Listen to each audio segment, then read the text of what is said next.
여러분 반갑습니다. 시촌입니다. 아침 저녁으로 많이 쌀쌀합니다. 아직 눈이 오는 건 아닌데 금방 겨울이 올 것 같아요. 많은 사람들이 시골에 대한 로망을 갖고 전원주택 생활이나 시골의 여유로운 삶을 꿈꿉니다.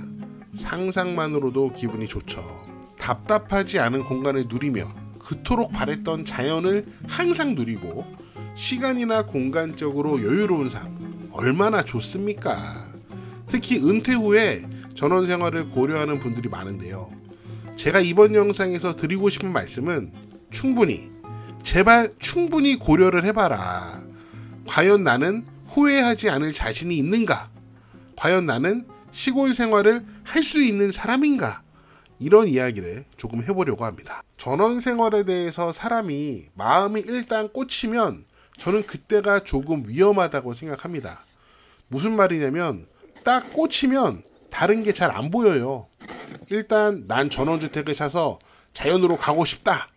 이런 생각에 꽂히면 다른 것들이 잘 안 보입니다. 이런 거 비슷한 거죠. 코인이나 주식에 딱 꽂히면은 다른 게 잘 안 보일 것 같은데요. 물론 코인이나 주식으로 성공하는 사람들도 있지만 실패하는 사람들도 많잖아요. 그거랑 비슷한 거예요.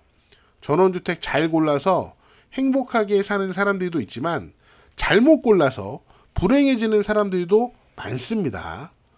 전원주택에 꽂히면 보는 집마다 다 좋아 보여요. 중개사 말이 다 맞는 것 같고, 그리고 그 말에 홀라당 넘어갑니다. 이럴 때가 위험한 거예요. 특히 처음 보는 것에 넘어가면 절대 안 됩니다. 만약에 전원주택이나 땅을 살 마음이 확실하다면 최대한 많은 집과 땅을 보세요. 그리고 비판적으로 생각을 하셔야 됩니다. 저는 어려서부터 이 비판적, 비관적 사고를 훈련을 엄청나게 많이 받았어요. 저희 아버지께서 제가 어렸을 때부터 가르쳐 주신 인생 제3대 원칙이 있었거든요. 저희 아버지 인생관입니다. 1번, 세상은 다 사기다. 2번, 세상의 모든 사람은 자기 유익을 구한다. 3번, 세상에 거저 차려놓은 밥상 없다. 저는 어려서부터 이 이야기를 저희 아버지한테 귀가 닳도록 들었는데요. 어렸을 때는 우리 아버지 너무 비관적이야 이렇게 생각했는데 제가 나이가 들어보니까 아버지 말씀이 이해가 되더라고요. 그리고 그 아버지의 그 아들이라고 제가 아버지처럼 살고 있습니다. 저는 2017년부터 시골집을 알아볼 때 중개사가 하는 말이 다 거짓말 같았어요. 너무 심하죠. 그런데 아버지한테 교육을 받아서 그래요. 한 번은 어떤 중개사 사장님이 축사 바로 옆에 있는 집을 보여주는 거예요. 이런 말씀을 하시더라고요. 여기는 항상 바람이 축사 방향으로 불어서 냄새가 안 나요. 여러분, 이게 말이 됩니까? 말이 안 되죠? 그런데 그 말에 넘어가는 사람들이 있습니다. 저는 그 집을 선택하지 않았지만 그 집이 나중에 서울 사람한테 팔린 거를 확인했습니다. 그런다니까요. 또 어떤 땅을 봤는데 중개사 말이 여기에 집 짓는데 전혀 문제가 없대요. 그런데 제가 봤을 때는 국공유지가 인접한 것도 아니고, 국공유지가 너무 멀어요. 그리고 제가 동네에서 주위 사람들을 조금 만나봤는데 분위기가 영 싸한 거예요. 그런데 실제로 그 땅을 또 다른 사람이 샀습니다. 그리고 허가를 받아서 집을 짓기 시작했어요. 그런데 어떤 사람이 길을 막았습니다. 그게 집에서 가까운 길도 아니고 저 아랫길인데 농기계로 그냥 막아버린 거예요. 공사하는데 트럭 왔다 갔다 하고 먼지 날리고 싫다는 거예요. 결국 돈 달라는 거죠. 그래서 그 건축주가 돈으로 해결을 했습니다. 스트레스 이빠이 받았죠. 결국 그분은 집을 팔았습니다. 여기서 제가 드리고 싶은 말씀은 처음에 딱 보고 너무 꽂히지 말라는 말씀입니다. 시골 생활을 결심했더라도 제발 의심해 보시고 결정하시면 좋을 것 같습니다. 두 번째로 자기 스타일 좀 아셔야 돼요. 나는 어떤 사람인가? 시골에 오면 기본적으로 사람이 조금 블루칼라가 되어야 해요. 블루칼라. 시골에서는 몸으로 해야 될 일이 많이 있습니다. 몸을 움직여야 해결되는 일이 많아요. 그리고 목공, 배관, 전기 등 조금은 다룰 용기를 갖고 다룰 수 있어야 합니다. 더러운 것도 손에 좀 묻히고 살 수 있어요. 기본적으로 흙냄새는 맡고 사는 거니까요. 그런데 착각하는 분들이 있어요. 도시 아파트처럼 깔끔하게 살고 싶은데 자기 손에 흙먼지 안 묻히고 할 수가 없습니다. 도시 아파트는 관리업체가 다 관리를 해주잖아요. 그런데 시골주택은 자기가 알아서 다 관리를 해야 합니다. 잔디 깔면 잔디 관리해야죠. 나무 심으면 가지치기 해야죠. 풀 관리해야죠. 집 관리도 자기가 다 알아서 해야 합니다. 노가다를 안 할래야 안 할 수가 없어요. 그래서 생각을 해봤는데 나는 노가다 스타일이 아니다. 그러면 웬만하면 시골 선택을 하시면 안 됩니다. 물론 방법이 하나 있긴 합니다. 돈이 엄청 많다. 그런 분들은 시골에 와서 노가다 안 해도 됩니다. 돈 주고 사람 쓰시면 됩니다.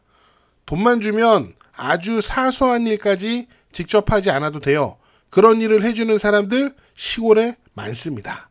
아무튼 자기 스타일을 좀 파악해라. 그게 제가 드리고 싶은 말씀이에요. 세 번째로 이것도 중요한 건데 서울 사람들이 많은 시골 동네도 피해야 합니다. 어이? 시초나 그게 무슨 말이냐? 시골 텃세에 대해서는 뭐 워낙 이야기가 많으니까 제가 더 붙이고 싶지 않아요. 저는 텃세를 당해본 적이 없기 때문에 그 부분에서 할 말이 없죠. 저는 좋은 이웃을 만나서 잘 지내고 있으니까요. 그런데 말이에요. 텃세 중에 시골 토박이들이 부리는 텃세도 있지만 서울에서 먼저 내려온 사람들이 부리는 텃세도 있습니다. 제가 서울 사람을 까는 건 아니에요. 저도 고향이 서울이고 저도 서울 깍쟁이입니다. 서울 사람들끼리 시골에서 만나면 대화가 잘 되는 면도 있죠. 그렇습니다. 그런데 서울에 얼마나 많은 사람들이 있습니까? 그 사람들이랑 다 말이 통하겠습니까? 특히 제가 보기에는 정말 위험한 동네가 시골에 서울 사람들이 많이 귀촌해서 펜션하는 동네들.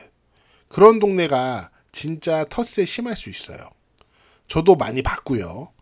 기본 동네에 서울 사람들이 많으면 동네에 다 똑똑한 사람들 천지입니다. 다 은퇴하고 시골로 왔잖아요. 다들 왕년에 한 따까리 하셨던 분들이에요. 다 잘났어요. 그러면 쉽지 않습니다. 그리고 현재는 시골에서 펜션 영업하면서 한 동네에서 서로 경쟁하잖아요. 이거 쉽지 않습니다. 그런데 그런 동네에 펜션을 사서 나도 경쟁하겠다. 쉽지 않아요.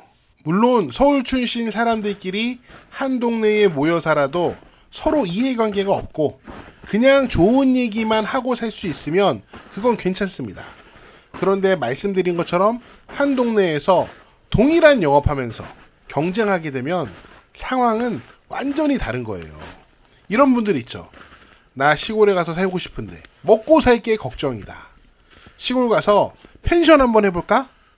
특출 나야 합니다. 남들과 똑같은 펜션 하면 안 되고요. 좀 다른 특출난, 주변에 경쟁 상대가 없는 그런 좋은 곳에 선택해서 해야 합니다. 어렵겠죠? 그런데 이 어려운 일들을 또 성공적으로 해내는 분들이 있어요.